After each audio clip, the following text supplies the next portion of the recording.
ನಮಸ್ಕಾರ ಎಲ್ಲರಿಗೂ ಚಾನಲ್ಗೆ ಸ್ವಾಗತ. ತುಂಬ ದಿವಸದ ಮೇಲೆ ಬ್ಲಾಗ್ ಸ್ಟಾರ್ಟ್ ಮಾಡ್ತೀನಿ.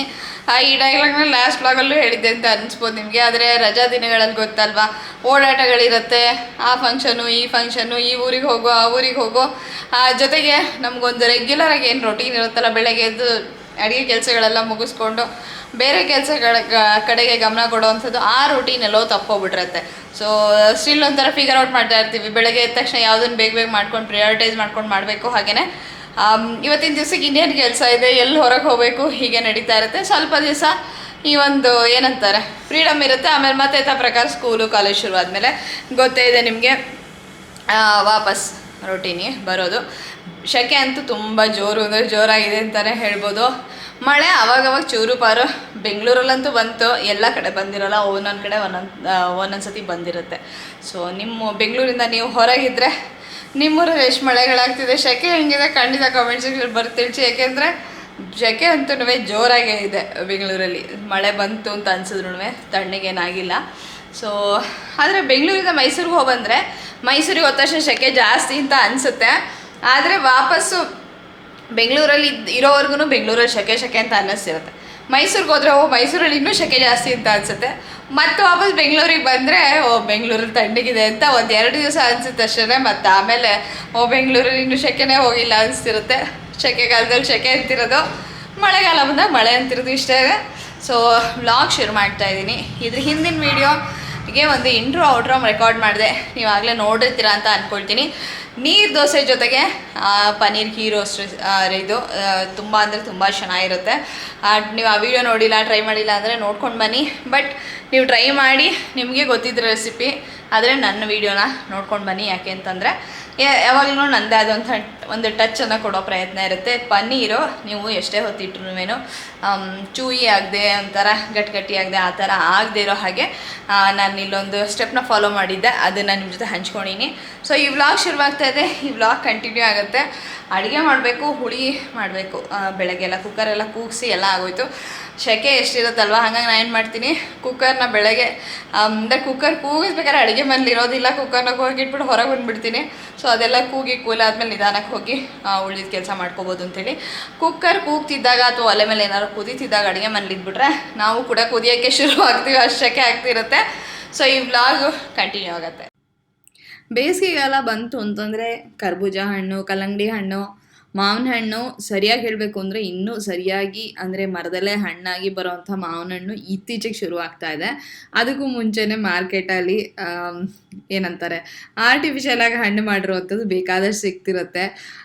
ತಿನ್ನೋಕ್ಕೂ ಜನ ಇಷ್ಟಪಟ್ಟು ತಗೋತಾರೆ ಅಂಥೇಳಿ ಮಾರ್ಕೆಟಲ್ಲೂ ಬರ್ತಿರುತ್ತೆ. ಆದರೆ ಈಗೀಗ ನಿಜವಾಗ್ಲೂ ಹಣ್ಣಾಗಿ ಬರೋವಂಥ ಮಾವಿನ ಹಣ್ಣು ಕಾಲ ಅಂತ ಹೇಳ್ಬೋದು. ನೀವು ಗಮನಿಸ್ಬೋದು, ಮುಂಚೆ ಎಲ್ಲ ಅಂದರೆ ನೀವು ಯುಗಾದಿಗೂ ಮುಂಚೆ ಅಥವಾ ಮಾರ್ಚ್ ಎಂಡಿಗೆ ಬರುತ್ತಲ್ಲ, ಒಂದು ಸ್ವಲ್ಪ ಹುಳಿ ಇರುತ್ತೆ, ಹಣ್ಣು ಘಮ ಇರೋದಿಲ್ಲ. ಒಂಥರ ಮಾವಿನ ಹಣ್ಣು ಇದೆ ಅನ್ನೋದು ಎಷ್ಟು ದೂರದಿಂದನೂ ಗೊತ್ತಾಗೋಗುತ್ತೆ ಸರಿಯಾಗಿ ಹಣ್ಣಾಗಿದ್ರೆ. ಆದರೆ ಅದು ಪುಡಿ ಹಾಕಿ ಹಣ್ಣು ಮಾಡೋದು ಅಥವಾ ಅದನ್ನು ಇನ್ಯಾವುದೇ ರೀತಿ ಹಣ್ಣು ಮಾಡೋದ್ರಿಂದ ಆ ಘಮನೇ ಇರೋದಿಲ್ಲ. ನೋಡೋಕ್ಕೆ ಮಾತ್ರ ಹಣ್ಣಾಗಿದೆ ಅಂತ ಅನ್ನಿಸ್ತಿರುತ್ತೆ, ಆದರೆ ಹೆಚ್ಚಿದ್ರೆ ಹುಳಿ ಇರುತ್ತೆ. ಈ ಬಿಸಿಲು ಮಧ್ಯಾಹ್ನ ಟೈಮಲ್ಲಿ ಕಲ್ಲಂಗಡಿ ಹಣ್ಣು ಹೆಚ್ಕೊಂಡು ತಿನ್ನೋಣ ಅಂಥೇಳಿ ಬಂದೀನಿ. ಸೊ ಬ್ಲಾಗಿಗೆ ಇದ್ರ ಹಿಂದಿನ ವೀಡಿಯೋನ ನೀವು ನೋಡಿಲ್ಲ ಅಂದರೆ ನೋಡ್ಕೊಂಡು ಬನ್ನಿ. ಅದರೊಳಗಡೆ ಪನ್ನೀರ್ ಘೀ ರೋಸ್ಟ್ ರೆಸಿಪಿ ಶೇರ್ ಮಾಡ್ಕೊಂಡಿನಿ. ಹಾಗೆ ನೀರು ದೋಸೆ ಒಂದು 3 hours ನೆನ್ಸ್ ಕೂಡ ಎಷ್ಟು ಚೆನ್ನಾಗಿ ಮಾಡ್ಬೋದು ಅನ್ನೋದನ್ನು ತೋರಿಸೀನಿ. ಲಾಸ್ಟ್ ವೀಡಿಯೋದಲ್ಲಿ ಏನಾಗೋಯಿತು ಅಂತಂದರೆ ದೋಸೆ ಹಾಕ್ತಿರುವಂಥ ವೀಡಿಯೋ ಕ್ಲಿಪ್ ಏನಿದೆಯಲ್ಲ, ಅದು ಕರಪ್ಟಾಗಿ ಹೋಗ್ಬಿಟ್ಟಿತ್ತು. ತುಂಬಾ ಬೇಜಾರಾಯಿತು, ಯಾಕೆಂದರೆ ದೋಸೆ ತುಂಬ ಚೆನ್ನಾಗಿ ಬಂದಿತ್ತು. ನೀರು ದೋಸೆ ತುಂಬ ದಿವಸ ಆದಮೇಲೆ ಡೀಟೇಲಾಗಿ ನಿಮ್ಮ ಹತ್ರ ರೆಸಿಪಿ ಶೇರ್ ಮಾಡಿದ್ದೆ. ಹಾಗಾಗಿ ಆದರೆ ಅಕ್ಕಿ ನೆನೆಸಿ ಹೇಗೆಲ್ಲ ಮಾಡಿದೆ ಅನ್ನೋದು ಅದೆಲ್ಲ ನೀವು ನೋಡ್ತೀರಾ. ಆದರೆ ಕೊನೆಗೆ ದೋಸೆ ಹಾಕಿದ್ದು ಅದನ್ನು ನೀವು ನೋಡೋದಿಲ್ಲ, ಆದರೆ ದೋಸೆ ಹೇಗೆ ಬಂತು ಅನ್ನೋದು ಕೂಡ ನೋಡ್ತೀರಾ. ಆಮೇಲೆ ಪನ್ನೀರ್ ಘೀ ರೋಸ್ಟು ಮತ್ತು ನೀರು ದೋಸೆ ಕಾಂಬಿನೇಷನ್ನು ತುಂಬ ಅಂದರೆ ತುಂಬ ಚೆನ್ನಾಗಿರುತ್ತೆ. ಫಸ್ಟ್ ಟೈಮ್ ನಂಗೆ ತಿಂದಾಗ ಕೂಡ ಇದು ಈ ಥರನೂ ಒಂದು ಕಾಂಬಿನೇಷನ್ ತಿನ್ಬೋದಾ ಅಂತ ಅನಿಸಿತ್ತು. ಆದರೆ ನಾನೇ ಮಾಡಿ ನೋಡಿದ್ಮೇಲೆ ಅಂತೂ ಒನ್ ಆಫ್ ದ ಫೇವ್ರೇಟ್ಸ್ ಆಗೋಯಿತು. ಸೊ ತುಂಬ ಚೆನ್ನಾಗಿರುತ್ತೆ. ಆ ವಿಡಿಯೋ ನೀವು ನೋಡಿಲ್ಲ ಅಂದರೆ ಖಂಡಿತ ನೋಡ್ಕೊಂಬನ್ನಿ. ಸೊ ಕಲ್ಲಂಗಡಿ ಹಣ್ಣು ಹೆಚ್ಚುತ್ತಾ ಹಾಗೇನೆ ಧನ್ವಿ ಜೊತೆ ಮಾತಾಡ್ತಾ ಇದ್ದೀನಿ. ಕಲ್ಲಂಗಡಿ ಹಣ್ಣು ಅಥವಾ ಕರ್ಬೂಜ ಹಣ್ಣು ಏನಿರುತ್ತಲ್ಲ, ಅದೆಲ್ಲ 1 2 ಎಷ್ಟು ದೊಡ್ಡದು ಹೆಚ್ಚಿದ್ರು ಕೂಡ ಹೇಗೆ ಖಾಲಿ ಆಗುತ್ತೆ ಅಂತಂದರೆ ನೀರು ಕುಡಿದ ಹಾಗೇ ಅಷ್ಟೇ ಸಲೀಸಾಗಿ ಹಣ್ಣು ಕೂಡ ಖಾಲಿಯಾಗಿ ಹೋಗುತ್ತೆ. ಮಧ್ಯಾಹ್ನದ ಹೊತ್ತಲ್ಲಿ ಈ ಟೈಮಲ್ಲಿ ಏನಾರು ಜ್ಯೂಸ್ ಕುಡಿಯೋಣ ಅಂತ ಅನಿಸುತ್ತೆ, ಆದರೆ ಜ್ಯೂಸ್ಗಿಂತನೂ ಹಣ್ಣು ಹೆಚ್ಕೊಂಡು ತಿಂದರೆ ಅದರಲ್ಲಿರೋಂತಹ ನಾರಿನಂಶ ಕೂಡ ನಮ್ಮ ದೇಹಕ್ಕೆ ಸೇರಿಕೊಳ್ಳುತ್ತಲ್ವ, ಅದೇ ಲಾಭ ಅಂತ ಹೇಳ್ಬೋದು. ಹೆಚ್ಚು ಹೆಚ್ಚು ನೀರಿರುವಂಥ ಪದಾರ್ಥ ತಿನ್ನೋದು ಒಂದು, ಜೊತೆಗೆ ನಾರಿನಂಶ ತುಂಬ ಮುಖ್ಯ ಆಗುತ್ತೆ ನಮ್ಮ ಡೈಜೆಷನ್ಗಿರ್ಬೋದು ಅಥವಾ ನಮ್ಮ ಓವರ್ ಆಲ್ ಹೆಲ್ತಿಗೆ ತುಂಬಾ ಮುಖ್ಯ ಆಗಿರೋವಂಥದ್ದು. ಸೊ ಇದಾದಮೇಲೆ ಅಡುಗೆ ಎಲ್ಲ ಮಾಡೋ ಕಾರ್ಯಕ್ರಮ ಇದೆ. ಸುಮಾರು ದಿವಸ ಆದಮೇಲೆ ಬ್ಲಾಗು ನೀವು ನೋಡ್ತೀರಾ. ಹೌದು, ರಜಾ ಬಂದಮೇಲೆ ಅಲ್ಲಿ ಇಲ್ಲಿ ಓಡಾಡೋದು, ಫಂಕ್ಷನ್ನು, ನಿಮಗೂ ಎಲ್ಲ ಗೊತ್ತೇ ಇರುತ್ತೆ, ನಿಮ್ಮ ಮನೆಗಳಲ್ಲೂ ಇದೇ ಥರ ನಡೀತಿರುತ್ತೆ ಅಂತ ಅಂದ್ಕೊಳ್ತೀನಿ. ಸಮ್ಮರ್ ಹಾಲಿಡೇಸು ಅಂತ ಅಂದರೆ ಹೆಸರಿಗೆ ಹಾಲಿಡೇಸ್ ಅಷ್ಟೇ, ನಾರ್ಮಲ್ ದಿವಸಗಳಿಗಿಂತನೂ ಬ್ಯುಸಿಯಾಗಿ ನಡೀತಿರುತ್ತೆ ಅಂತಲೇ ಹೇಳ್ಬೋದು. ಇಲ್ಲಿ ಧನ್ವಿದೇನೋ ಒಂದು ಟ್ರಾನ್ಸಿಷನ್ ನಡೀತಾ ಇದೆ. ಮನೇಲಿದ್ದಾಗ ಸ್ಕೂಲು, ಓದೋದು ಎಲ್ಲದಕ್ಕೂ ರಜಾ ಬಿದ್ದಾಗ, ಫ್ರೀಯಾಗಿದ್ದಾಗ ಈ ಥರದ ತರಲೆ ಕೆಲಸಗಳೆಲ್ಲ ನಡೀತಾ ಇರುತ್ತೆ. ಅಡುಗೆ ಮಾಡಬೇಕು. ಆ್ಯಕ್ಚುಲಿ ಲೇಟಾಗಿ ಹೋಗಿದೆ. ಸಮ್ಮರಲ್ಲಿ ಅಡುಗೆ ಕೆಲಸಗಳೆಲ್ಲ ಬೇಗ ಮುಗಿಸ್ಕೊಂಡ್ಬಿಟ್ರೆ ನಿಜವಾಗ್ಲೂ ಆರಾಮಾಗಿರುತ್ತೆ. ಮಧ್ಯಾಹ್ನ ಹೊತ್ತು ತಂಪಾಗಿ ಕಲ್ಲಂಗಡಿ ಹಣ್ಣು ಹೆಚ್ಚಕ್ಕೆ ಮುಂಚೆ ಒಂದು ಸ್ವಲ್ಪ ಫ್ರಿಜ್ಜಲ್ಲಿ ಇಟ್ಬಿಟ್ಟು ಹೆಚ್ಚಿದ್ರೆ ಚೆನ್ನಾಗಿರುತ್ತೆ. ಪ್ಲೀಸ್ ಮೂವ್ ಮಾಡಬೇಡ ಕ್ಯಾಮ್ರಾ. ಸೊ ಅಡುಗೆ ಮಾಡಬೇಕು. ಆ ಡ್ರೆಸ್ನ ಚೇಂಜ್ ಮಾಡ್ಕೊಂಬಂದೆ, ಬ್ಲಾಗ್ ಶುರುವಾದಾಗ ಹಾಕೊಂಡಿದ್ನಲ್ಲ, ಸಿಕ್ಕಾಪಟ್ಟೆ ಶೆಕೆ ಆಗ್ತಿರ್ಲಿಲ್ಲ. ಇದು ಕೂಡ ಬ್ಲ್ಯಾಕು, ಬಟ್ ಅದಕ್ಕಿಂತ ಸ್ವಲ್ಪ ತಣ್ಣಗಿದೆ. ಇದು ಕೂಡ ಚೇಂಜ್ ಮಾಡಬೇಕು, ಜಾಸ್ತಿ ಶೆಕೆ ಆದರೆ ಸಮ್ಮರಲ್ಲಿ ಬ್ಲ್ಯಾಕ್ ಹಾಕೊಳಕ್ಕಾಗೋದಿಲ್ಲ. ಬಟ್ ಈ ಕಾಟನ್ ಎಷ್ಟು ಚೆನ್ನಾಗಿದೆ ಅಂತಂದರೆ, ಎಷ್ಟು ವಾಶ್ ಆದ್ರೂ ಸಾಫ್ಟ್ ಆಗಿದೆ. ಇದು ರೆಸ್ಟೋರೆಂಟ್ ಅಂತ ಹೇಳಿ ಒಂದು ಬ್ರ್ಯಾಂಡ್, ಅದರೊಳಗೆ ತೊಗೊಂಡಿದ್ದು ನಾನು. ತುಂಬ ದಿವಸ ಆಯಿತು. ನೀವು ನನ್ನ ಬ್ಲಾಗ್ಸ್ ಎಲ್ಲ ಮುಂಚೆಯಿಂದ ನೋಡ್ತಿದ್ರೆ ಸುಮಾರು ಹಿಂದಿಂದನೂ ನಾನು ಈ ಡ್ರೆಸ್ಸು ಮತ್ತು ಇನ್ನೊಂದು ಯೆಲ್ಲೋ ಕಲರು ವಿತ್ ಬೇಜ್, ಮೇಲ್ಗಡೆ ಬೇಜ್ ಇದೆ, ಕೆಳಗಡೆ ಯೆಲ್ಲೋ ಕಲರ್ ಇದೆ ಫ್ಲೇರ್ಸಲ್ಲಿ, ಅದೆರಡು ಹಾಕೊಂಡಿರೋದು ನೋಡಿರ್ತೀರಾ. ಸೊ ಕಲ್ಲಂಗಡಿ ಹಣ್ಣು ತಿಂದು ಮುಗಿಸ್ಬಿಟ್ಟು ಹುಳಿ ಮಾಡಬೇಕು. ಶೆಕೆ ಅಂದರೆ ಶೆಕೆ, ಅದನ್ನೇನು ಬ್ಲಾಗ್ ಮಾಡೋದಕ್ಕೆ ಹೋಗೋದಿಲ್ಲ, ಯಾಕೆಂದರೆ ತುಂಬಾ ಹೊಲ ಮುಂದೆ ನಿಂತಾಗ ಈ ಬಿಸಿಲು ಈಗಾಗಲೇ ಟೈಮ್ ಆಗಿ ಹೋಗಿದೆ, ಬಿಸಿಲು ಚೆನ್ನಾಗಿ ಏರ್ಬಿಟ್ಟಿದೆ. ಹಾಗಾಗಿ ಅದನ್ನೆಲ್ಲ ಅಡುಗೆ ಎಲ್ಲ ಮುಗಿಸ್ಕೊತೀನಿ. ಇದು ಮಾರನೇ ದಿವಸ. ಹಿಂದಿನ ದಿವಸನೇ ಅಂದ್ಕೊಂಡಿದ್ದೆ, ಬೆಳಗ್ಗೆ ಎದ್ದ ತಕ್ಷಣ ಕಾಫಿ ಎಲ್ಲ ಕುಡ್ದಾದ ತಕ್ಷಣ ಈ 2 ಜಾರ್ಗಳೇನಿದೆಯಲ್ಲ, ನೀವು ನನ್ನ ವೀಡಿಯೋದಲ್ಲಿ ಸಾಕಷ್ಟು ಸತಿ ನೋಡಿರ್ತೀರ. ಒಂದರೊಳಗೆ ಕಲ್ಲುಪ್ಪಿರುತ್ತೆ, ಇನ್ನೊಂದರೊಳಗೆ ಪುಡಿ ಉಪ್ಪಿರುತ್ತೆ. ನಾನು ಪಿಂಕ್ ಹಿಮಾಲಯನ್ ಸಾಲ್ಟ್ ಏನು ಬರುತ್ತಲ್ಲ ಅದನ್ನು ಬಳಸ್ತೀನಿ. ಅದೆರಡೂ ಇಟ್ಟಿರ್ತೀನಿ. ಇದನ್ನು ತೊಳಿಬೇಕು ಅಂತ ಅಂದ್ಕೊಂಡಿದ್ದೆ. ಊರಿಗೆ ಹೋಗೋದು, ಹೊರಗೆಲ್ಲ ಹೋಗಿ ಅದೆಲ್ಲ ಬಂದಾದಮೇಲೆ ಒಂದು ಸ್ವಲ್ಪ ಕ್ಲೀನಿಂಗ್ ಕೆಲಸ ಮಾಡೋಣ ಅಂಥೇಳಿ ಇದೆರಡನ್ನು ಅಂದ್ಕೊಂಡಿದ್ದೆ. ಸರಿ, ಇವತ್ತು ಬೆಳಗ್ಗೆ ಎದ್ದ ತಕ್ಷಣ ಇದನ್ನು ಮಾಡಿಬಿಡೋಣ. ಇದನ್ನು ತೊಳೆದು ಇಟ್ಬಿಟ್ರೆ ಸಂಜೆ ತನಕ ಚೆನ್ನಾಗಿ ಡ್ರೈ ಆಗುತ್ತೆ. ಇದನ್ನು ತೊಳೆದು ಹಾಗೆ ಒರೆಸಿ ಉಪ್ಪು ಹಾಕೋದಕ್ಕೆ ನನಗಿಷ್ಟ ಆಗೋದಿಲ್ಲ, ಯಾಕಂದರೆ ನೀರು ಬಿಟ್ಕೊಂಡಂಗೆ ಆಗುತ್ತೇನೋ. ಯಾಕೆಂದರೆ ಇದೆಲ್ಲದು ಇದ್ರ ಜಾರ್ಗಳಲ್ವಾ, ಏನಂತಾರೆ, ಸಿರಾಮಿಕ್ ಜಾರ್ಗಳಲ್ವಾ. ಸೊ ಹಾಗಾಗಿ ಆಗ್ಬೋದೇನೋ ಅಂತ ನಾನು ಯಾವಾಗಲೂ ಕಂಪ್ಲೀಟಾಗಿ ಒಣಗೋದಕ್ಕೆ ಬೆಳಗಿಂದ ಸಂಜೆವರೆಗೂ ಬಿಟ್ಟು ಆಮೇಲೆ ಇದರೊಳಗಡೆ ಉಪ್ಪನ್ನು ಹಾಕಿ ಮುಚ್ಚಿಡ್ತೀನಿ. ಇದು 2 ಜಾರುಗಳು ನನಗೆ ಒಲೆ ಪಕ್ಕ ಇಟ್ಕೊಂಡಿರೋದು ಎಷ್ಟು ಕನ್ವೀನಿಯೆಂಟ್ ಆಗಿದೆ ಅಂತಂದರೆ, ಅಡುಗೆ ಮಾಡಬೇಕಾದ್ರೆ ಎಲ್ಲವೂ ಚಕ್ ಅಂತ ಕೈಗೆ ಸಿಗ್ತಾಯಿದ್ರೆ ಅಡುಗೆ ಮಾಡೋದಕ್ಕೆ ಕಡಿಮೆ ಸಮಯ ತೊಗೊಳುತ್ತೆ ಅಂತ ನನಗನ್ಸುತ್ತೆ. ಒಂದೊಂದನ್ನು ಹುಡ್ಕೊಂಡು ನಾವು ಒಂದೊಂದೇ ಕಬೋರ್ಡ್ ತೆಗೆದು ಓಡಾಡ್ತಿದ್ರೆ ಅಲ್ಲೇ 1-2 ನಿಮಿಷ ಈ ಥರ ಹೋಗಿ ಒಂದು 5-10 ನಿಮಿಷ ಕೂಡ, ಅದು ಎಸ್ಪೆಷಲಿ ಸ್ಕೂಲು ಕಾಲೇಜ್ ನಡೀತಿದ್ದಾಗ ಬೆಳಗಿನ ಹೊತ್ತಿನಲ್ಲಿ 5-10 ನಿಮಿಷ ಕೂಡ ನಮಗೆ ತುಂಬಾ ಮುಖ್ಯ ಆಗುತ್ತೆ. ಅದನ್ನು ಕಳ್ಕೊಂಡ್ರು ಕೂಡ ಅಯ್ಯೋ ಲೇಟ್ ಆಗುತ್ತೇನೋ, ಆಮೇಲೆ ಹೊರಡೋ ಟೈಮಲ್ಲಿ ಗಡಿಬಿಡಿ ಆಗುತ್ತೇನೋ ಅನ್ನೋಂಗೆ ಆಗ್ತಿರುತ್ತೆ. ಸೊ ಈ ರೀತಿ ಉಪ್ಪಿಟ್ಕೊಂಡು ಈ ಥರ ಒಂದು ಅರೇಂಜ್ಮೆಂಟ್ ಏನಿದೆಯಲ್ಲ, ಉಪ್ಪಿರ್ಬೋದು ಅಥವಾ ನೀವು ಏನೇ ನಿಮ್ಮ ಮನೆಯಲ್ಲಿ ದಿನನಿತ್ಯದ ಅಡುಗೆಗೆ ಬೇಕಾಗ್ತಿರೋಂಥ ಪದಾರ್ಥಗಳಿರ್ಬೋದು. ನನ್ನ ಪ್ಲ್ಯಾಟ್ಫಾರ್ಮ್ ಮೇಲೆ ಒಂದು ಶೆಲ್ಫ್ ಇದೆ, ಅದನ್ನು ಕೇಳ್ತಾ ಇರ್ತೀರ ಎಲ್ಲಿ ತೊಗೊಂಡಿದ್ದೀರಾ ಅಂತೇಳಿ. ಅದು ತೊಗೊಂಡಿದ್ದಲ್ಲ, ನಾನೇ ಅಲ್ಲಿ ಹೈಟಿಗೆ ತಕ್ಕ ಹಾಗೆ ಡಿಸೈನ್ ಮಾಡಿ ಮಾಡಿಸ್ಕೊಂಡಿದ್ದದು ಶೀಶಂಗುಡ್ದು. ಇವಾಗಂತೂ ಎಷ್ಟೊಂದು ಈ ಅಂದರೆ ಮರಗೆಲಸ ಮಾಡೋಂಥ ಚಿಕ್ಕ ಪುಟ್ಟ ಅಂಗಡಿಗಳೆಲ್ಲದು ಕೂಡ ದೊಡ್ಡದು ಕೂಡ ಚೆನ್ನಾಗೇ ಇದೆ. ಸುತ್ತಮುತ್ತ ವಿಚಾರಿಸಿದ್ರೆ ಅವ್ರಿಗೆ ಹೋಗಿ ನಮ್ಮ ರಿಕ್ವೈರ್ಮೆಂಟ್ ಹೇಳಿ ಸೈಜ್ ಎಲ್ಲ ಹೇಳಿದ್ರೆ ಮಾಡಿಕೊಡ್ತಾರೆ. ಬೆಲೆ ಆ್ಯಕ್ಚುಲಿ ಹೇಳಬೇಕು ಅಂದರೆ ಕಾಸ್ಟ್ಲಿನೇ ಆಯಿತು ಅಂತ ಇಟ್ಕೋಬೇಕು.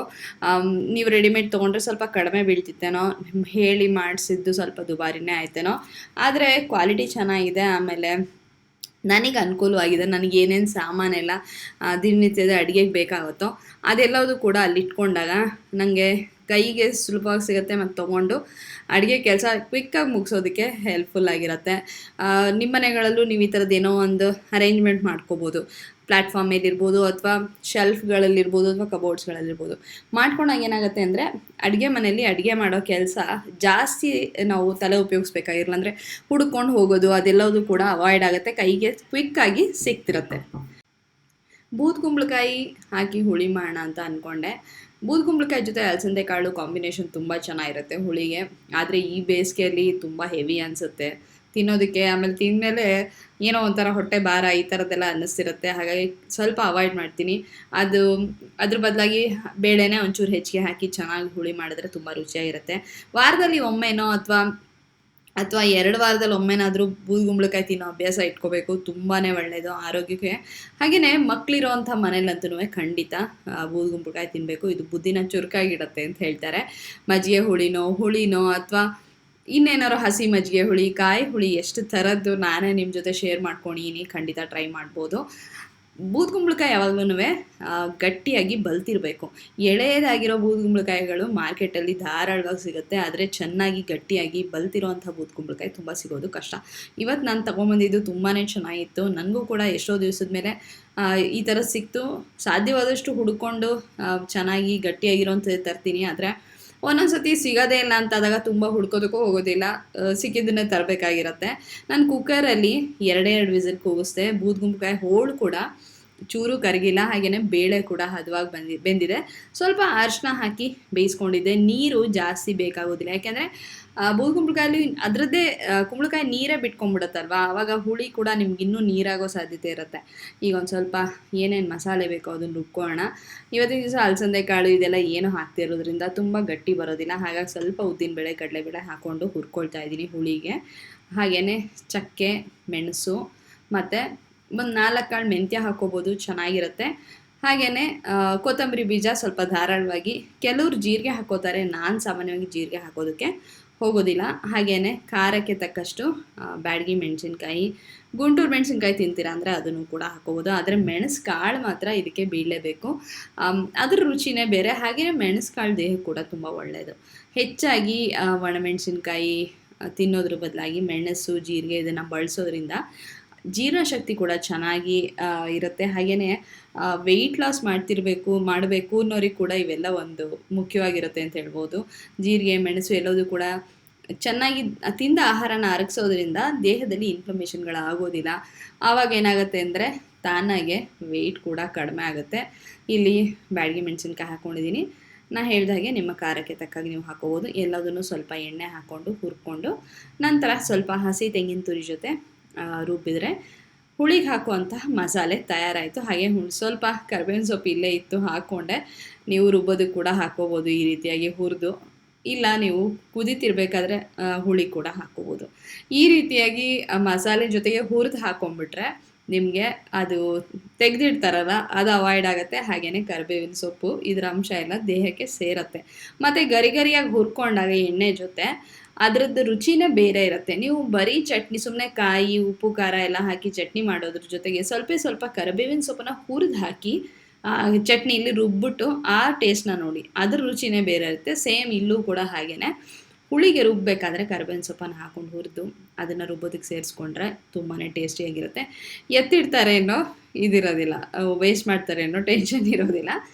ಈಗ ಮಿಕ್ಸರ್ ಜಾರ್ನಲ್ಲಿ ಸ್ವಲ್ಪ ಕಾಯಿ ತುರಿ ಹಾಕ್ಕೊಂಡಿದ್ದೀನಿ. ಹಾಗೆ ಹುರಿದಿಟ್ಟಿರೋಂಥ ಮಸಾಲೆಗಳೆಲ್ಲ ಇದೆ. ಸ್ವಲ್ಪ ಬೇಕಾದರೆ ಹುರಿಬೇಕಾದ್ರೆ ಒಂಚೂರು ಇಂಗನ್ನು ಕೂಡ ಹಾಕ್ಕೋಬೋದು. ಇಲ್ಲ ಒಗ್ಗರಣೆ ಜೊತೆಗೆ ಹಾಕೋತೀರಾ ಅಂದರೆ ಅದೂ ಸರಿಯೇ. ಇದನ್ನು ರುಬ್ಕೊಂಡು ಮಸಾಲೆನ ತಯಾರು ಮಾಡಿಕೊಂಡು ಏನು ನಾವು ಬೇಳೆ ಮತ್ತು ಕುಂಬಳಕಾಯಿನ ಬೇಯಿಸಿಟ್ಕೊಂಡಿದ್ದೇನಲ್ಲ ಅದಕ್ಕೆ ಸೇರಿಸ್ಕೊಳ್ತೀನಿ. ಹುಳಿಗೆ ರುಬ್ಬಬೇಕಾದ್ರೆ ಸ್ವಲ್ಪ ನೀರನ್ನು ತುಂಬ ನೀರನ್ನು ಸೇರಿಸ್ಕೊಳಕ್ಕೆ ಹೋಗಬೇಡಿ. ಸ್ವಲ್ಪ ನೀರನ್ನು ಸೇರಿಸ್ಕೊಂಡು ಸ್ವಲ್ಪ ನುಣ್ಣಿಗೆ ರುಬ್ಕೊಂಡ್ರೆ ಒಳ್ಳೆಯದು. ಯಾಕೆ ಅಂತಂದರೆ ತರಿ ಆಗಿಬಿಟ್ರೆ ನಿಮಗೆ ಊಟ ಮಾಡಬೇಕಾದ್ರೆ ಬಾಯಿಗೆ ಸಿಕ್ಕರೆ ಅಷ್ಟು ಚೆನ್ನಾಗಿ ಅನಿಸೋದಿಲ್ಲ. ಈಗ ಇದನ್ನು ರುಬ್ಕೊಂಡು ಆಮೇಲೆ ಮತ್ತೆ ಸಿಗ್ತೀನಿ. ಈಗ ಮಸಾಲೆ ಎಲ್ಲ ರುಬ್ಕೊಂಡಿದ್ದಾಗಿದೆ, ಇದನ್ನು ಹಾಕ್ಕೊಳ್ತೀನಿ. ಈ ಮಸಾಲೆನ ನೀವು ಇಲ್ಲೇನು ನಾನು ತೋರಿಸಿದ್ನಲ್ಲ ಇದನ್ನು ಬೇಕಾದರೆ ನೀವು ಸೌತೆಕಾಯಿ ಹುಳಿ ಮಾಡ್ತಿರಲ್ಲ ಅದಕ್ಕೂ ಹಾಕ್ಕೋಬೋದು. ಅಥವಾ ಸೀಮೆ ಬದನೆಕಾಯಿ ಹುಳಿಗೆ ಅಥವಾ ಹೀರೆಕಾಯಿ ಇದೆಲ್ಲದಕ್ಕೂ ಕೂಡ ಇದನ್ನು ನೀವು ರುಬ್ಕೊಂಡು ಸೇರಿಸ್ಕೊಂಡು ಇದೇ ಥರ ಹುಳಿನ ಮಾಡ್ಕೋಬೋದು. ಮಿಕ್ಸರ್ ಜಾರ್ನಲ್ಲಿ ರುಬ್ಬಿರೋಂಥ ಮಸಾಲೆ ಏನಿರುತ್ತಲ್ಲ ಒಂಚೂರು ವೇಸ್ಟ್ ಆಗಬಾರ್ದು. ಬಿಸಿ ನೀರಿತ್ತಲ್ಲ ಹುಳಿ ಅಂದರೆ ತರಕಾರಿ ಬೇಯಿಸಿದ್ದು ಅದನ್ನೇ ಹಾಕೊಳ್ತಾಯಿನಿ. ಆವಾಗ ಏನಾಗುತ್ತೆ ಅಂದರೆ ಅದರೊಳಗಿರೋ ಜಿಡ್ಡೆಲ್ಲ ಕ್ಲೀನಾಗಿ ಬಿಟ್ಕೊಳ್ಳುತ್ತೆ. ಎಲ್ಲದೂ ಕೂಡ ಹುಳಿಗೆ ಸೇರಿಸ್ಕೊಂಡು ಈಗ ಕುದಿಯೋದಕ್ಕೆ ಇಡೋಣ. ರುಚಿಗೆ ತಕ್ಕಷ್ಟು ಉಪ್ಪು, ಹುಣಸೆ ಹಣ್ಣಿನ ರಸ, ಆಮೇಲೆ ಚೂರು ಬೆಲ್ಲ ಇಷ್ಟನ್ನು ಸೇರಿಸ್ಕೊಳ್ತೀನಿ. ಬೆಲ್ಲ ಆಪ್ಷನಲ್ಲು, ನೀವು ಸಿಹಿ ಇಷ್ಟ ಆಗೋದಿಲ್ಲ ಟೇಸ್ಟ್ ಅಂದರೆ ಹಾಕ್ಕೊಳ್ತಿದ್ರು ನಡೆಯುತ್ತೆ. ಆದರೆ ನಮ್ಮಲ್ಲೆಲ್ಲ ಏನು ಅಂದರೆ ಒಂದು ಹುಳಿ ಅಂಶ ಸೇರಿಸಿದಾಗ ಅದನ್ನು ಬ್ಯಾಲೆನ್ಸ್ ಮಾಡೋದಕ್ಕೆ ಒಂದು ಚೂರು ಸಿಹಿ ಅಂಶ ಸೇರಿಸೋದು ಒಂದು ಮೊದಲಿಂದನೂ ನಡ್ಕೊಂಬಂದಿರೋದು. ಆ ಒಂದು ರುಚಿ ನಮಗೆಲ್ಲ ಹೋಗಿದೆ ಅಲ್ವಾ. ಹಾಗಾಗಿ ಹುಣಸೆ ಹಣ್ಣಿನ ರಸ ಬಿದ್ದಾಗ ಒಂಚೂರು ಬೆಲ್ಲದ ಪುಡಿ ಹಾಕಿದ್ದೀನಿ ಇಲ್ಲಿ. ಎಲ್ಲದೂ ಈಗ ಕುದಿಯೋದಕ್ಕೆ ಎಲ್ಲದನ್ನು ಚೆನ್ನಾಗಿ ಮಿಕ್ಸ್ ಮಾಡಿ ಕುದಿಯೋದಕ್ಕೆ ಇಟ್ಟರೆ ಆಯಿತು. ಚೆನ್ನಾಗಿ ಕುದ್ಮೇಲೆ ಇದಕ್ಕೆ ಒಂದು ಒಗ್ಗರಣೆ ಮಾಡ್ಕೋಬೇಕು. ಈಗ ಇದು 1-2 ಕುದಿ ಬಂದಮೇಲೆ ಇದಕ್ಕೆ ಹುಣಸೆ ಹಣ್ಣಿನ ರಸ ಸೇರಿಸ್ಕೋಬೇಕಾಗತ್ತೆ. ಒಂದು ಕೈಯಷ್ಟು ಸೇರಿಸ್ಕೊಂಡ್ರೆ ಆಗುತ್ತೆ. ಎಲ್ಲ ಪದಾರ್ಥಗಳು ಹಾಕಾಗಿದೆ. ಮೇಲ್ಗಡೆ ಇನ್ನೊಂದು ಸ್ವಲ್ಪ ಕರಿಬೇವಿನ ಸೊಪ್ಪು ಸೇರಿಸ್ಕೋತೀರಾ ಅಂದರೆ ಹಾಕೋಬೋದು, ಕಾಣ್ತಾ ಇರುತ್ತೆ. ಕೊತ್ತಂಬರಿ ಸೊಪ್ಪು ಸಾಮಾನ್ಯ ನಾನು ಇದಕ್ಕೆ ಹುಳಿಗೆಲ್ಲ ಹಾಕೋದಕ್ಕೆ ಹೋಗೋದಿಲ್ಲ. ಯಾಕೆಂದರೆ ಅದು ಕುದ್ದಾಗ ಆಮೇಲೆ ರಾತ್ರಿ ತನಕ ಇಟ್ಟು ಬಳಸಬೇಕಾದ್ರೆ ಅದೊಂದು ರೀತಿ ಹಳೆಯದಾಗಿ ಹೋಗುತ್ತೆ. ಅದ್ರ ಫ್ರೆಶ್ನೆಸ್ ಇರೋದಿಲ್ಲ. ಆ ವಾಸನೆನೇ ಒಂದು ರೀತಿ ಇಡೀ ಹುಳಿನ ಹಾಳು ಮಾಡಿಬಿಡುತ್ತೆ ಅಂತ ನನಗನ್ಸುತ್ತೆ. ನಾನು ಯಾವತ್ತೂ ಹುಳಿಗೆ ಕೊತ್ತಂಬರಿ ಸೊಪ್ಪೆಲ್ಲ ಹಾಕೋದು ತುಂಬ ಅಂದರೆ ತುಂಬ ಕಡಿಮೆ. ಕೆಲವ್ರಿಗೆ ಅಭ್ಯಾಸ ಇರುತ್ತೆ ಎಲ್ಲದಕ್ಕೂ ಕೊತ್ತಂಬರಿ ಸೊಪ್ಪು ಹಾಕೋದು. ಸಾರಿಗೆ ಹಾಕಿದ್ರೆ ತುಂಬ ಚೆನ್ನಾಗಿರುತ್ತೆ. ಸಾರಲ್ಲಿ ಒಂದು ಘಮ ಕೊಡುತ್ತೆ. ಆಮೇಲೆ ಸಾರಿನ ರುಚಿ ಕೂಡ ಹೆಚ್ಚಾಗುತ್ತೆ ಅಂತ ಹೇಳ್ಬೋದು. ಹುಳಿನಲ್ಲಿ ಹಾಗಾಗೋದಿಲ್ಲ. ಈಗಿದು ಕುದೀತಾ ಇದೆ, ಚೆನ್ನಾಗಿ ಕುದೀಲಿ. ಹುಳಿ ಈ ಥರದ್ದೆಲ್ಲ ಮಾಡಿದ್ಮೇಲೆ ಜೊತೆಗೆ ನೆಂಚ್ಕೊಳ್ಳೋದಕ್ಕೆ ಅರಳು ಸಂಡಿಗೆ, ಪೇಡಿ ಸಂಡಿಗೆ, ಹಪ್ಪಳ ಇದೆಲ್ಲ ಇದ್ದರೆ ತುಂಬಾ ಮಜಾ ಇರುತ್ತೆ. ಸೊ ಸಮ್ಮರ್ ಹಾಲಿಡೇಸಲ್ಲಿ ಪುರ್ಸೊತ್ತಾಗಿ ಇದೆಲ್ಲ ಮಾಡಿಕೊಂಡು ತಿನ್ಕೊಂಡು ಎಂಜಾಯ್ ಮಾಡ್ಬೋದು.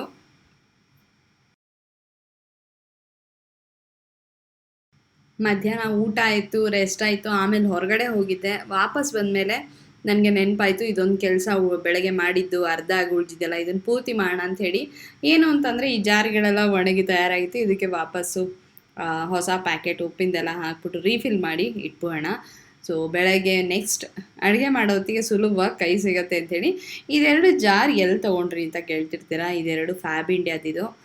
ನಿಮಗೆ ಆನ್ಲೈನಲ್ಲೂ ಸಿಗುತ್ತೆ ಅಥವಾ ನೀವು ಫ್ಯಾಬ್ ಇಂಡಿಯಾ ಸ್ಟೋರಿಗೆ ಹೋದರೆ ಅಲ್ಲೂ ಕೂಡ ಸಿಗುತ್ತೆ. ಇದ್ರ ಮುಚ್ಚಳ ಏನಿದೆಯಲ್ಲ ಇದು ಮರದ್ದು. ಅದಕ್ಕೊಂದು ರಬ್ಬರು ಗ್ಯಾಸ್ಕೆಟ್ ಥರ ಇರುತ್ತೆ ಏರ್ ಟೈಟಾಗಿ ಇಡೋದಕ್ಕೆ. ಇದು ಮತ್ತು ಜಾರು ಸಿರಾಮಿಕ್ ಜಾರ್. ಇದು ಕಲ್ಲುಪ್ಪು ನಾನು ಆರ್ಗ್ಯಾನಿಕ್ಕು ಟ್ರೈ ಮಾಡಿದ್ದೀನಿ. ಆರ್ಗ್ಯಾನಿಕ್ ಅನ್ನೋದಕ್ಕಿಂತ ಪಿಂಕ್ ಸಾಲ್ಟ್ ಏನು ಬರುತ್ತಲ್ಲ ಅದರೊಳಗೇನೆ ಕ್ರಿಸ್ಟಲ್ ಸಾಲ್ಟ್ ಬರುತ್ತಲ್ಲ ಅದನ್ನು ಟ್ರೈ ಮಾಡಿದ್ದೀನಿ. Organic crystal salt, pink salt especially. ಆದರೆ ನನಗೆ ಅದೇನೋ ಅದರೊಳಗಡೆ ಕಸ ಮತ್ತು ಕಲ್ಲಿನಂಶ ಎಷ್ಟೊಂದು ಬ್ರ್ಯಾಂಡಿನ ಟ್ರೈ ಮಾಡಿದ್ರು ಅದರೊಳಗೆ ಇದೆಯೇನೋ ಅಂತ ನನಗನ್ನಿಸ್ತಿತ್ತು. ಆಮೇಲೆ ಈ ಮಾಮೂಲಿ ಕಲ್ಲುಪ್ಪು ಏನು ಬಳಸ್ತೀವಲ್ಲ ಇದೇನೇ ಕರೆಕ್ಟಾಗಿದೆ, ರುಚಿ ಚೆನ್ನಾಗಿ ಬರುತ್ತೆ. ಆಮೇಲೆ ಹಾಕೋದಕ್ಕೆ ಕೂಡ ನನಗೆ ಅಂದಾಜು ಕರೆಕ್ಟಾಗಿದೆ ಅಂತ ಅನ್ನಿಸ್ತು. ಹಾಗಾಗಿ ಅದನ್ನೇ ಬಳಸ್ತೀನಿ. ಪುಡಿ ಉಪ್ಪು ಮಾತ್ರ ನನಗೆ ಟೇಬಲ್ ಸಾಲ್ಟ್ ಅದ್ರ ಕ್ಷಾರ ತುಂಬ ಜಾಸ್ತಿ ಇರುತ್ತೆ. ಅದನ್ನು ಒಂಚೂರು ಹಾಕಿದ್ರೂ ಸಾಕು ಉಪ್ಪು ಜಾಸ್ತಿ ಆಯ್ತೇನೋ ಅಂತ ಅನ್ನಿಸ್ತಿರುತ್ತೆ. ಈ ಪಿಂಕ್ ಹಿಮಾಲಯನ್ ಸಾಲ್ಟ್ ಏನಿದೆಯಲ್ಲ ಇದಕ್ಕೆ ತುಂಬಾ ನಾವು ಅಡ್ಜಸ್ಟ್ ಆಗೋಗ್ಬಿಟ್ಟಿದ್ದೀವಿ ರುಚಿಗೆ. ಇದನ್ನು ಹಾಕಿ ಮಾಡಿದಾಗ ಅಡುಗೆ ರುಚಿನೇ ಬೇರೆ, ಟೇಬಲ್ ಸಾಲ್ಟ್ ಹಾಕಿ ಮಾಡಿದಾಗಲೇ ಬೇರೆನೇ ಅಂತ ನನಗನ್ಸುತ್ತೆ. ಈ ಸತಿ ನಾನು ಆರ್ಗ್ಯಾನಿಕ್ ಇಂಡಿಯಾ, ಇದು ಕೂಡ ಫ್ಯಾಬ್ ಇಂಡಿಯಾದವ್ರದ್ದೇನೆ, ಆರ್ಗ್ಯಾನಿಕ್ ಇಂಡಿಯಾ ಅಂತ ಏನಿದೆಯಲ್ಲ ಅದರಲ್ಲಿ ಅವ್ರದ್ದು ಎಸ್ಪೆಷಲಿ ಇದೆಲ್ಲ ಸಂಬಂಧಪಟ್ಟ ಹಾಗೆ ಗ್ರೀನ್ ಟೀ ಇರ್ಬೋದು ಅಥವಾ ಈ ಪಿಂಕ್ ಸಾಲ್ಟ್ ಈ ಥರದ್ದೆಲ್ಲದು ಕೂಡ ಈ ಬ್ರ್ಯಾಂಡ್ನಲ್ಲಿ ಸಿಗುತ್ತೆ. ಇದನ್ನು ತೊಗೊಂಬಂದಿದ್ದೆ. ಇದನ್ನು ಈ 2 ಜಾರ್ ಕೂಡ 1 kg ಅಷ್ಟು ಕ್ವಾಂಟಿಟಿ ಕಂಪ್ಲೀಟಾಗಿ ಹಿಡಿಸುತ್ತೆ. ಆದರೆ ಕಲ್ಲುಪ್ಪು ಮಾತ್ರ ಹಿಡಿಸ್ಲಿಲ್ಲ. ನನಗೆ ಮರ್ತೋಗ್ಬಿಟ್ಟಿತ್ತು, ಸಡನ್ನಾಗಿ ಹಾಕ್ಬಿಟ್ಟೆ ನಾನು. ಒಂದು 4-5 ಚಮಚದಷ್ಟು ಯಾವಾಗಲೂ ಹಿಡಿಸೋದಿಲ್ಲ, ಅದನ್ನು ಕವರಲ್ಲೇ ವಾಪಸ್ ಉಳಿಸಿರ್ತೀನಿ. ಒಂದು 4-5 ದಿವಸದಲ್ಲಿ ಮತ್ತೆ ಖರ್ಚಾದ್ಮೇಲೆ ವಾಪಸ್ ಹಾಕಿದ್ರೆ ಹಿಡಿಸುತ್ತೆ. ಸೊ ಈಗ ಉಪ್ಪಿಂದ ಏನಿದೆಯಲ್ಲ ಇದು ರೆಡಿ ಆಯಿತು. ಆ ಕೆಳಗಡೆ ಇಟ್ಟಿರೋ ನೆನೆ ನೀವು ನಾನು ಬ್ಲಾಗ್ ಮಾಡ್ತಿದ್ದು ನೋಡಿದ್ದು ಲಾಸ್ಟ್ ಕ್ಲಿಪ್ಪು. ಅದಾದಮೇಲೆ ಏನು ಮಾಡೋದಕ್ಕಾಗಲಿಲ್ಲ. ಸೊ ವ್ಲಾಗ್ ಮುಗಿಸೋಣ ಅಂಥೇಳಿ ಇವಾಗ ಕೂತ್ಕೊಂಡೆ. ಬೆಳಗಿಂದ ಅದು ಇದು ಕೆಲಸ ಇತ್ತು. ಸೊ ಹಾಗಾಗಿ ಏನು ಮಾಡೋದಕ್ಕಾಗಲಿಲ್ಲ, ವ್ಲಾಗ್ ಮಾಡೋದಕ್ಕಾಗಲಿಲ್ಲ. ಹೊರಗೆ ಹೋಗೋದು ಅದು ಕೆಲಸಗಳಿದ್ದಾಗ ಒಂಥರ ಫೋಕಸ್ಡಾಗಿ ಅದನ್ನು ಮಾಡೋಣ, ಜೊತೆಗೆ ವ್ಲಾಗ್ ಮಾಡ್ತಿದ್ರೆ ಎಲ್ಲ ಕಲ್ಸ ಮೇಲೆ ಹೋಗ್ರಾಗತ್ತೆ ಅಂತ ಅನಿಸ್ತಿತ್ತು. ಸೊ ಹಾಗಾಗಿ ಮಾಡಲಿಲ್ಲ. ಸೊ ಈಗ ಕೂತ್ಕೊಂಡು ಮಾತಾಡಿ ನಿಮ್ಮ ಹತ್ರ 1-2 ನಿಮಿಷ ವ್ಲಾಗ್ನ ಮುಗಿಸೋಣ ಅಂತ ಅಂದ್ಕೊಂಡೆ. ಪಹಲ್ಗಾಮಲ್ಲಿ ಏನಾಯಿತು ಅಂಥೇಳಿ ಆಗಲೇ ನಿಮ್ಗೆಲ್ಲರಿಗೂ ಗೊತ್ತೇ ಇದೆ. ಆ ಸುದ್ದಿ ತಿಳಿದ ತಕ್ಷಣ ಎಷ್ಟು ಒಂಥರ ನಂಗೆ ಹೆಂಗಾಯಿತು ಅಂತಂದರೆ, ಲಿಟ್ರಲಿ ಹೇಳಬೇಕು ಅಂತಂದರೆ ಸಂಕಟ ಆಗೋದು ಅಂತಾರಲ್ಲ ಹಾಗಾಯಿತು. ಅಕ್ಷರ ಸಹ ಆ ಫೀಲಿಂಗು ಸಂಕಟ ಆಗ್ತಿತ್ತು. ಪಾಪ ಯಾಕೆ ಹೀಗಾಯಿತು, ಇವ್ರುಗಳಿಗೆ ಯಾಕೆ ಹೀಗಾಯಿತು, ಅಲ್ಲಿ ನೋಡೋಕ್ಕೆ ಹೋದವ್ರಿಗೆ ಯಾಕೆ ಹೀಗಾಯಿತು, ಯಾಕೆ ಹೀಗೆ ಮಾಡಿದ್ರು, ಎಷ್ಟು ಹೀನ ಕೃತ್ಯ ಅಲ್ವಾ ಇದು ಅಂಥೇಳಿ ತುಂಬ ಅಂದರೆ ತುಂಬ ಬೇಜಾರಾಯಿತು. ಒಂದೊಂದೇ ಸುದ್ದಿ ಬರ್ತಾ ಹೋದಾಗ ಅವ್ರು ಯಾರೋ ನಮ್ಮ ಪರಿಚಯದವರು, ಇವ್ರು ಯಾರೋ ನಮ್ಮ ಸ್ನೇಹಿತರು, ಇವ್ರ ಮನೆ ನಮ್ಗೆ ಗೊತ್ತಿರೋರು ಇವ್ರ ಮನೆ ಹತ್ರ ಇವ್ರು ಇದ್ರಂತೆ, ಈ ಥರ ಸುದ್ದಿಗಳು ಬಂದಾಗಂತೂ ಇನ್ನೂ ಚೆನ್ನಾಗಿ ಒಂದು ರೀತಿ ಏನಂತಾರೆ ಅದು ಹಿಟ್ಟಾಗುತ್ತೆ ಅಂತ ಹೇಳ್ಬೋದು. ಯಾರು ಎಲ್ಲೇ ಹೀಗಾದಾಗಲೂ ಅವ್ರ ಬಗ್ಗೆ ನಮಗೆ ತುಂಬಾ ದುಃಖ ಆಗುತ್ತೆ, ಅವ್ರಿಗೆ ಹಿಂಗಾಗಿದ್ದು ಬೇಜಾರಾಗುತ್ತೆ. ಅವ್ರ ದುಃಖನ ಖಂಡಿತ ನಮಗೆ ಕಡಿಮೆ ಮಾಡೋ ಶಕ್ತಿ ಅಂತೂ ಇಲ್ಲ, ಆದರೆ ದೇವರು ಖಂಡಿತ ಅವ್ರಿಗೆ ಆ ದುಃಖನ ಸಹಿಸ್ಕೊಳ್ಳೋ ಶಕ್ತಿ ಕೊಡಲಿ ಅಂತ ಕೇಳ್ಕೊತಾ ಇರ್ತೀವಿ. ಆದರೆ ಎಲ್ಲೋ ಒಂದು ಕಡೆ ಇನ್ನೂ ಗುರುತು ಪರಿಚಯ ಇರೋರು ಅಂತಂದಾಗ ತುಂಬ ಅಂದರೆ ತುಂಬ ಬೇಜಾರಾಗುತ್ತೆ. ಎಲ್ಲರೂ ಅಲ್ಲಿ ಸುಂದರವಾದ ಆ ಜಾಗನ ನೋಡೋಕ್ಕೆ ಹೋಗಿದ್ರು. ನಾನು ಕೂಡ ಇದೇ ಸಮಯದಲ್ಲಿ ಹೋದ ವರ್ಷ ಕಾಶ್ಮೀರಕ್ಕೆ ಹೋಗಿದ್ದೆ. ಆ ವ್ಲಾಗ್ಗಳನ್ನ ನೀವು ಕೂಡ ನೋಡಿದ್ದೀರಾ. ಆದರೆ ಸುಮಾರು ಜನ ಮತ್ತೆ ಈಗ ಆ ವ್ಲಾಗ್ಗಳನ್ನ ನೋಡ್ಕೊಂಡು ಬಂದು ನನಗೆ ಮೆಸೇಜ್ ಮಾಡ್ತೀರಾ, ಕಾಮೆಂಟ್ ಕೂಡ ಮಾಡ್ತಾ ಇದ್ದೀರಾ. ಬೃಂದ, ನಾವು ಅದನ್ನು ನೋಡಿದ್ವಿ, ನಮ್ಗೆ ಇವಾಗ ಎದೆ ಹೊಡ್ಕೋತಾ ಇದೆ, ನೀವು ಹೋಗಿ ಬಂದ್ರಲ್ಲ, ಈಗ ಅದನ್ನು ನೋಡಿದ್ರೆ ಅವಾಗಿಂದಿದು ತುಂಬ ಅಂದರೆ ತುಂಬಾ ಭಯ ಆಗುತ್ತೆ. ಒಂಥರ ಮನಸ್ಸಿಗೆ ಒಂದು ಭಯ ಏನಿರುತ್ತಲ್ಲ ಅದು ಆವರಿಸ್ಕೊಳತ್ತೆ ಅಂತೆಲ್ಲ ನೀವು ಕಾಮೆಂಟ್ ಮಾಡಿದ್ದೀರಾ. ಹಾಗೆಯೇ ಮೆಸೇಜ್ ಕೂಡ ಎಷ್ಟೊಂದು ಜನ ನಾವು ಇಂಥ ದಿವಸ ಹೋಗಬೇಕು ಅಂತ ಇದು ಮಾಡ್ಕೊಂಡಿದ್ವಿ, ಕ್ಯಾನ್ಸಲ್ ಮಾಡಿದ್ವಿ, ಆಮೇಲೆ ಹಿಂದೆ ನಿಮ್ಮದನ್ನು ನೋಡ್ಕೊಂಡು ಹೋಗಿ ಬಂದ್ವಿ, ನಾವು ಕೂಡ ಎಂಜಾಯ್ ಮಾಡಿದ್ವಿ ಅಂತ ಅನೇಕ ಮೆಸೇಜ್ಗಳು ಬರ್ತಿರುತ್ತೆ. ಬಟ್ ಎಲ್ಲರ ಮೆಸೇಜಲ್ಲೂ ಒಂದು ಕಾಮನ್ ವಿಷಯ ನನಗೇನು ಕಾಣಿಸಿರೋದು, ಎಲ್ಲರಿಗೂ ಭಯ ಆಗ್ತಿರೋದು ಅಥವಾ ಹೀಗಾಯ್ತಲ್ಲ ಅನ್ನೋ ಒಂದು ದುಃಖ ಅದೆಲ್ಲವೂ ಕೂಡ ಕಾಣಿಸ್ತಾ ಇದೆ. ಪೆಹಲ್ಗಾಂವ್ ಹೋದಾಗ ನಿಮ್ಮ ವ್ಲಾಗ್ ನೋಡಿ ನಾನು ಹೋಗಿದ್ದು ನಿಮ್ಮ ವ್ಲಾಗ್ ನೋಡಿ ಎಷ್ಟೊಂದು ಜನಕ್ಕೆ ಈ ಪ್ರಶ್ನೆ ಬಂದಿದೆ, ನೀವು ಆ ಜಾಗಕ್ಕೆ ಹೋಗಿದ್ರಾ ಅಂತ ಹೇಳಿ, ಬೈಸನ್ ವ್ಯಾಲಿಗೆ ಹೋಗಿದ್ರಾ ಅಂತ ಹೇಳಿ ಪ್ರಶ್ನೆ ಇದೆ. ಯಾಕಂದರೆ ನಿಮ್ಮ ವ್ಲಾಗಲ್ಲಿ ಅದು ಕಾಣಿಸ್ತಿಲ್ಲ ಅಂತ ಕೂಡ ಇದೆ. ಕೆಲವರು ಅವಾಗ ಅದನ್ನು ಪೂರ್ತಿ ನೋಡಿರಲಿಲ್ಲ ಅನಿಸುತ್ತೆ, ಅದನ್ನು ಇವಾಗ ನೋಡ್ತಿದ್ದಾರೆ ಅಥವಾ ಸಜೆಸ್ಟ್ ಮಾಡ್ತಿದ್ಯೋ ಗೊತ್ತಿಲ್ಲ ನನಗೆ ಅಲ್ಗಾತಮ್ಮ. ಸೊ ಕೇಳ್ತಾ ಇದ್ರು, ಹೋಗಿದ್ರಾ ನೀವು ಬೃಂದ ಆ ಜಾಗಕ್ಕೆ ಅಂತ ಹೇಳಿ. ಇಲ್ಲ, ನಾನು ಆ ಜಾಗಕ್ಕೆ ಹೋಗಲಿಲ್ಲ. ಅದಕ್ಕೆ ಕಾರಣ ಇದೆ. ನಮಗೆ ಪೆಹಲ್ಗಾಂವ್ಗೆ ಸಿಕ್ಕಿದ್ದು ಒಂದೇ ಒಂದು ದಿವಸ. ನೀವು ನನ್ನ ವ್ಲಾಗ್ ನೋಡಿದರೆ ನಿಮಗೆ ಗೊತ್ತಿರುತ್ತೆ, ನಾನು ಅಲ್ಲಿ ಹೋಗಿ ಉಳ್ಕೊಂಡಿದ್ದು ಹೋಟ್ಲು ಕೂಡ ನಿಮಗೆ ತೋರಿಸೋದಕ್ಕಾಗಲಿಲ್ಲ, ಯಾಕಂದರೆ ಟೈಮೇ ಇರಲಿಲ್ಲ. ಕತ್ಲಾಗೋವರೆಗೂ ನಾವು ಪೆಹಲ್ಗಾಂವಲ್ಲೇ ಓಡಾಡ್ಕೊಂಡಿದ್ವಿ. ಕತ್ಲಾದ್ಮೇಲೆ ಹೋಟ್ಲಿಗೆ ಹೋದ್ವಿ, ಊಟ ಮಾಡಿದ್ವಿ, ಮಲಗಿದ್ವಿ. ಆಮೇಲೆ ಅಂಥ ಏನು ಗ್ರೇಟ್ ಅಂತ ನಮಗೆ ಅನ್ನಿಸ್ಲಿಲ್ಲ, ಯಾಕೆಂದರೆ ಅಲ್ಲಿದ್ದು ಆನ್ಲೈನಲ್ಲಿ ಇದ್ದಿದ್ದು, ವೆಬ್ಸೈಟಲ್ಲಿ ಇದ್ದಿದ್ದು ಫೋಟೋಗೂ ಅಲ್ಲಿದ್ದಿದ್ದು ಹೋಟ್ಲಿಗೂ ಏನೋ ಅಂತ ಮ್ಯಾಚ್ ಏನು ಎರಡು ಅಜಗಜಾಂತರ ಇತ್ತು. ಸ್ವಲ್ಪ ನಮಗೂ ಅಸಮಾಧಾನ ಇತ್ತು. ಆದರೆ ಒಂದೇ ರಾತ್ರಿ 5-6 ಅವರ್ಸು ನಾವು ಮಲ್ಕೊಂಡಿದ್ದು. ಬೆಳಗ್ಗೆ ಹೊರಡ್ತೀವಿ, ಶ್ರೀನಗರಕ್ಕೆ ಹೋಗ್ತೀವಿ, ಶ್ರೀನಗರದಿಂದ ನಾವು ಫ್ಲೈಟ್ ಇಟ್ಕೊಂಡು ಡೆಲ್ಲಿಗೆ ಹೋಗ್ತೀವಿ ಅಂತ ಎಲ್ಲ ಫಿಕ್ಸ್ ಆಗಿತ್ತು. ಹಾಗಾಗಿ ಒಂದು ರಾತ್ರಿಲಿ ನಾವೇನು ಇನ್ನೇನು ತಲೆ ಕೆಡಿಸ್ಕೊಳಕ್ಕೆ ಹೋಗಲಿಲ್ಲ. ಆದರೆ ಪೆಹಲ್ಗಾಂವ್ ನಾವು ಹೋಗೋತಿಗಾಗಲೇ ಹೆಚ್ಚು ಕಡಿಮೆ ಮಧ್ಯಾಹ್ನ ಆಗೋಗಿತ್ತು. ಶ್ರೀನಗರಿಂದ ನಾವು ಹೋಗೋತ್ತಿಗೆ ನಮಗೆ ಬೈಸನ್ ಇದಕ್ಕೆ ವ್ಯಾಲಿಗೆ ಹೋಗಲ್ಲ ಅಂತ ನಾವು ಡಿಸೈಡ್ ಮಾಡ್ಕೊಂಡಿದ್ವಿ. ಅಲ್ಲಿಗೆ ಹೋಗಬಾರ್ದು ಅಂತ ನಾವು ಆಗಲೇ ಡಿಸೈಡ್ ಮಾಡಿಬಿಟ್ಟಿದ್ವಿ. ಯಾಕೆ ಅಂತಂದರೆ ಅಲ್ಲಿ ಶ್ರೀನಗರದ ಸುತ್ತ ಅಂದರೆ ಗುಲ್ಮಾರ್ಗು, ಸೋನ್ಮಾರ್ಗು ಇಲ್ಲೆಲ್ಲ ಆಗಿದ್ದ ಎಕ್ಸ್ಪೀರಿಯನ್ಸ್ ಒಂದು ಕಾರಣ. ಇನ್ನೊಂದು, ನಮಗೆ ನಾವು ಟ್ರೆಕ್ಕಿಂಗ್ ಮಾಡೋರು, ಸೊ ನಮಗೆ ಹತ್ಕೊಂಡು ಹೋಗೋದ್ರಲ್ಲಿ ಇರೋ ಮಜಾ ಕುದುರೆ ಮೇಲೆ ಹೋಗೋದ್ರಲ್ಲಿ ಇಲ್ಲ. ಕೆಲವೊಂದು ಜಾಗಕ್ಕೆ ಕುದುರೆ ಮೇಲೆ ಹೋಗಲೇಬೇಕಾಗತ್ತೆ. ಈಗ ಸುಮ್ಮನೆ ನಡ್ಕೊಂಡು ಒಂದು 10 ಕಿಲೋಮೀಟ್ರ್ ಹೋಗಬೇಕು ಅಂತಿದ್ದಾಗ, ಫಾರ್ ಎಕ್ಸಾಂಪಲ್ ಸೋನ್ಮಾರ್ಗಲ್ಲಿ ಅಲ್ಲಿ ಎತ್ತರಕ್ಕೆ ಹತ್ಕೊಂಡು ಹೋಗೋದು ಅಂತೇನಿಲ್ಲ, ನಡ್ಕೊಂಡು ಹೋಗೋದೇ ಜಾಸ್ತಿ. ಅಂದರೆ ನೀವು ಏನು ಗ್ಲೇಷಿಯರ್ ಹತ್ರ ನಡ್ಕೊಂಡು ಹೋಗೋದಿಲ್ಲ, ಆವಾಗ ನಿಮಗೆ ಟೈಮ್ ಕೂಡ ಉಳಿಯುತ್ತೆ. ಅಲ್ಲಿ ಕುದುರೆ ತೊಗೊಂಡಿದ್ವಿ. ಆದರೆ ಗುಲ್ಮಾರ್ಗಲ್ಲೂ ಕೂಡ ನಾವು ಹತ್ಕೊಂಡು ಹೋಗೋದಿತ್ತು, ಅಲ್ಲೂ ಕೂಡ ಕುದುರೆ ತೊಗೊಳ್ಳಿಲ್ಲ. ಆಮೇಲೆ ಇನ್ನೊಂದೇನು ಅಂದರೆ, ನಾವು ಎಷ್ಟೊಂದು ಟ್ರೆಕ್ಕಿಂಗ್ ಮಾಡಿರೋದ್ರಿಂದ ನಮಗೆ ಸಾಮಾನ್ಯವಾಗಿ ಮೇಲೆ ಹೋಗಿ ಆ ಗ್ಲೇಷಿಯರ್ ನೋಡೋದಿರ್ಬೋದು ಅಥವಾ ಸ್ನೋ ನೋಡೋದಿರ್ಬೋದು, ಅಲ್ಲಿಂದ ವ್ಯೂಸ್ ಏನಿದೆಯಲ್ಲ ಅದೆಲ್ಲದೂ ಕೂಡ ನಾವು ಸಾಕಷ್ಟು ಎಕ್ಸ್ಪೀರಿಯೆನ್ಸ್ ಮಾಡಿದ್ದೀವಿ. ಸುಮ್ಮನೆ ಕುದುರೆಗೆ ದುಡ್ಡು ಅಲ್ಲಿ ದುಡ್ಡು ಕೀಳ್ತಾಯಿದ್ರು. ಅಲ್ಲಿ ಅಕ್ಷರಶಃ ಹೇಳ್ತೀನಿ, ಕೀಳ್ತಾಯಿದ್ರು. 1ಕ್ಕೆ 4ರಷ್ಟು ಹೇಳಿ ಅಲ್ಲಿ ಯಾವುದೇ ರೀತಿ ಫಿಕ್ಸ್ಡ್ ರೇಟ್ ಇಲ್ಲ, ಏನಿಲ್ಲ. ಒಬ್ಬೊಬ್ಬರು ಒಂದೊಂಥರ ಬಾಯಿಗೆ ಬಂದಾಗ ಹೇಳ್ತಿದ್ರು. ನಮ್ಗೆ ಆ ನೆಗೋಷಿಯೇಟ್ ಮಾಡಿ ಸಾಕಾಗೋಗ್ಬಿಟ್ಟಿತ್ತು. ಸೊ ಗುಲ್ಮಾರ್ಗಲ್ಲಿ ನಮ್ಗೆ ಎಷ್ಟು ದೂರ ಆಗುತ್ತೋ ನಾವು ಅಷ್ಟು ದೂರ ಹತ್ಕೊಂಡು ಹೋಗ್ತೀವಿ, ನಾವು ಹೋಗಲ್ಲ ಅಂತ ಡಿಸೈಡ್ ಮಾಡಿದ್ವಿ. ಆದ್ರೂ ನಮಗೆ ಬೆನ್ನು ಬಿಡದೆ ಕಾಟ ಕೊಡ್ತಾಯಿದ್ರು. ನಾನೊಂದು 3/4 ಗಂಟೆ ಇಲ್ಲ ಇನ್ನೂ ಜಾಸ್ತಿನೇ ಟ್ರೆಕ್ ಮಾಡಿದ್ವಿ ನಾವು. ಎಲ್ಲಿವರೆಗೆ ಹೋಗೋಕ್ಕೆ ಸಾಧ್ಯ ಆಗುತ್ತೋ ಅಲ್ಲಿವರೆಗೆ ಹೋದ್ವಿ. ಅಲ್ಲಿವರೆಗೆ ಹೋಗೋವರೆಗೂ ನಮ್ಗೆ ಹಿಂದೆ ಹಿಂದೆ ಬಂದು ಕಾಟ ಕೊಡ್ತಿದ್ರು. ಮತ್ತು ಮೈ ಮೇಲೇ ಕುದುರೆಗಳು ಹೋಗ್ತಾ ಇತ್ತು. ನಾವು ನಡ್ಕೊಂಡು ಹೋಗ್ತಿದ್ವಿ.